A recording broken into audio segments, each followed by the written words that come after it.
Welcome back to Nursing Research Tips, the podcast that helps real-world nurses, students, and the research curious navigate the sometimes intimidating world of nursing science.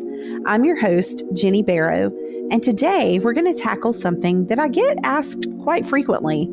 Okay, I found a research article, but now what?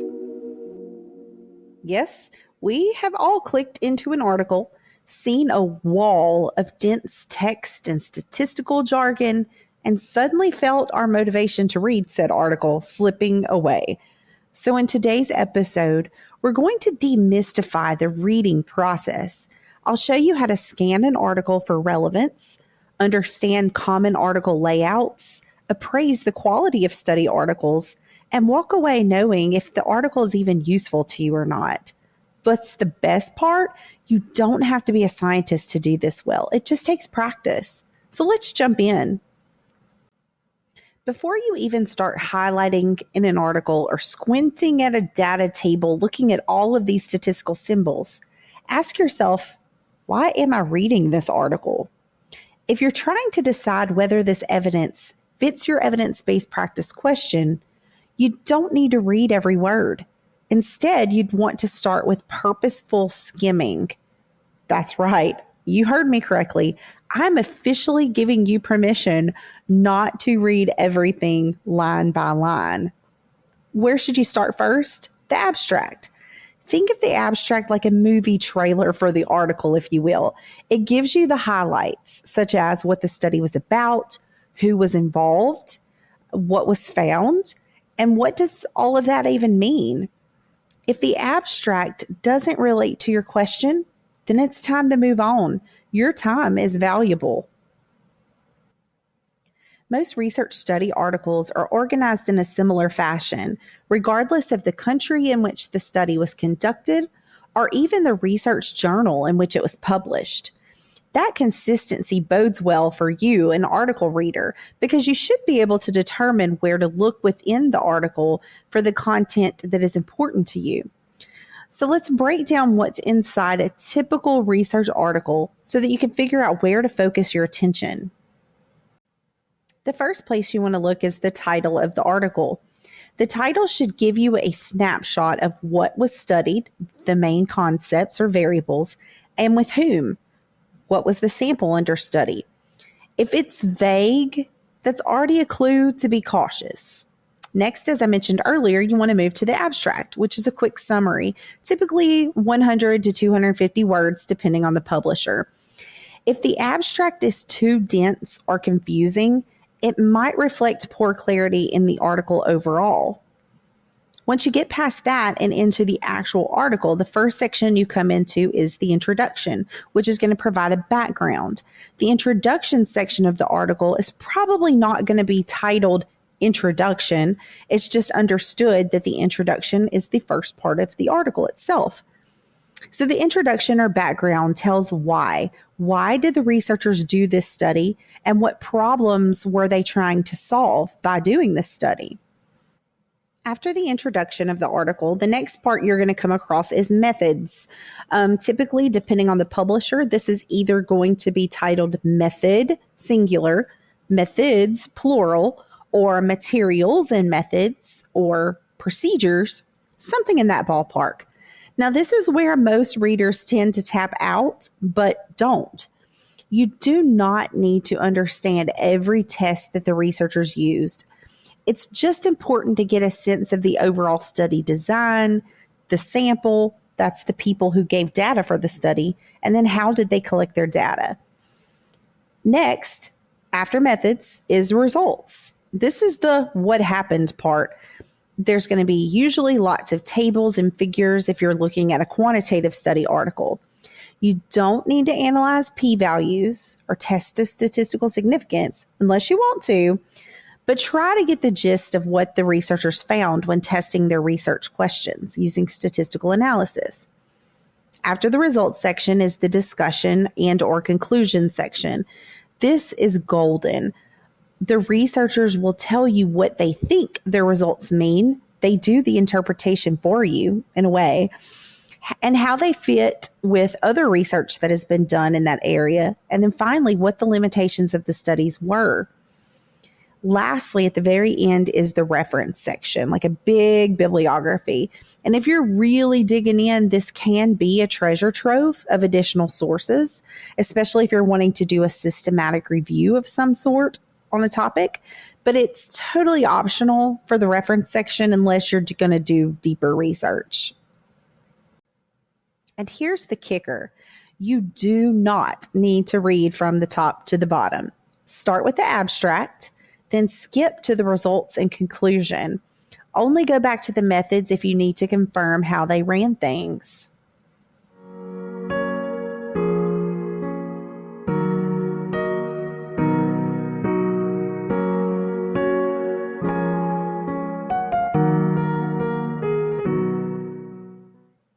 So now that we have a basic understanding of the typical structure of a research article, which is in the IMRAD format, IMRD, that's Introduction, Method, Results, Discussion, let's talk about how to tell if what you're reading is any good. So here are some questions for you to think about. If it's a quantitative study, ask yourself questions like, was the sample size large enough to be meaningful? Or did they clearly explain how they measured the outcomes of interest? Thirdly, were the results statistically and clinically significant? And finally, was there a control or a comparison group? Now, if it's a qualitative study, you might want to ask yourself questions like, how did they choose the participants? Are the themes well explained and backed by quotes directly from the study participants? Did the researchers address trustworthiness or credibility? And then finally, can you see how they interpreted the data? Does it make sense to you? Now, before I go any further, I do want to mention that the question examples I gave you for both quantitative and qualitative are not in any way meant to be an exhaustive list of questions you should ask. Those are just examples.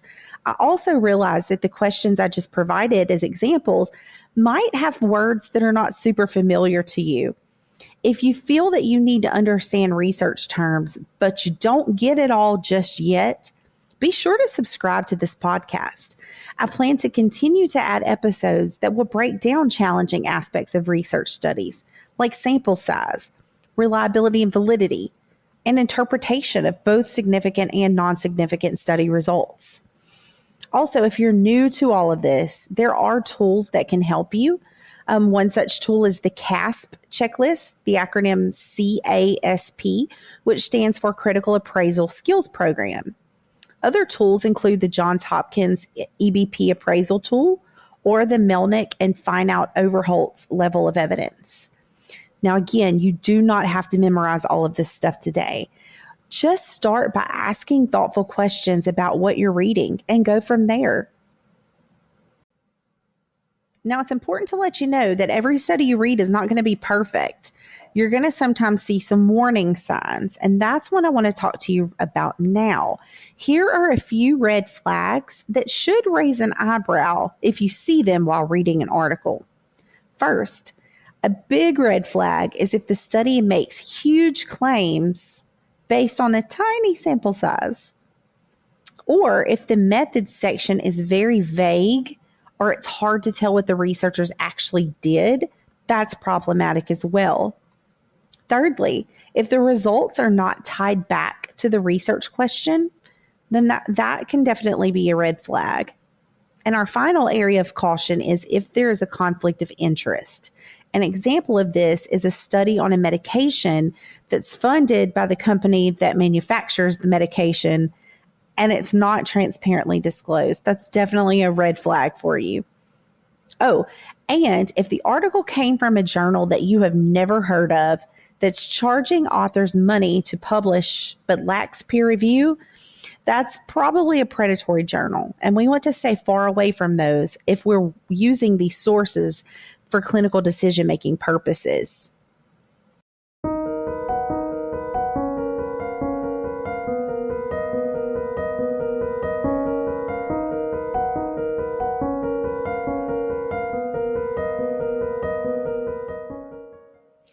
Even Even though I love diving into research articles, I'll admit that some are harder to follow and understand than others. This is especially true of bench science studies that look at things at the cellular level under microscopes. Some of the most challenging studies that I've ever read about were those related to proteomics or metabolomics. Even those words sound complicated if you're not familiar with them. I had to keep pausing my reading to look up unfamiliar phrases.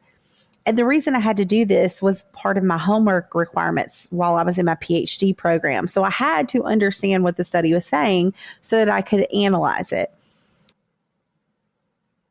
If you find yourself in a similar predicament as I was, reading those very difficult articles, here's how to avoid falling asleep at your desk. First, break it up. If it's a really long, complicated journal article, don't try to read the whole thing in one sitting. You're not going to understand it per se. Also, actively read, highlight, or annotate as you go. Put things into your own words so that you understand exactly what the researchers were doing or trying to do in their study. Like me, as I mentioned earlier, you can look up words that you don't understand. Write yourself a note or type it if you're looking at the article electronically so you remember what that word meant if you come across it again later in the article. One thing that I do a lot is that I annotate visibly somewhere the acronyms that appear very frequently in the article. This is especially helpful for articles that use a lot of interchangeable acronyms early and often throughout the entire study article. So if you're not sure what something means, write it really big on the top of the first page, maybe, so that when you see it on page 5, you remember, oh, okay, that's what that was. Lastly, use sticky notes or a literature review matrix, or even just a notepad to summarize the purpose, methods, main results or findings, and your overall impression of the studies. You do not have to understand every statistical test to get something useful from an article, I promise. So, as we're nearing the end of this episode, let's bring this discussion home. You now know how to generally skim an article for fit and relevance, especially using the abstract as your friend. Navigate the structure of a research paper. Remember MRAD I mentioned earlier. Appraise whether what you're reading is strong evidence, very basically, and then staying awake while you're doing it. So what is your call to action? What I want you to do is to pick an article, any article that you have saved from a previous search or a previous assignment, and try reading it using these strategies. Ask yourself, what did the researchers study? Who did they study? What did they find? And then basically, do I trust this? And does it apply to my clinical question? Next week, we're going to dig into levels of evidence. What types of research is considered strongest and how to rank the sources that you're using.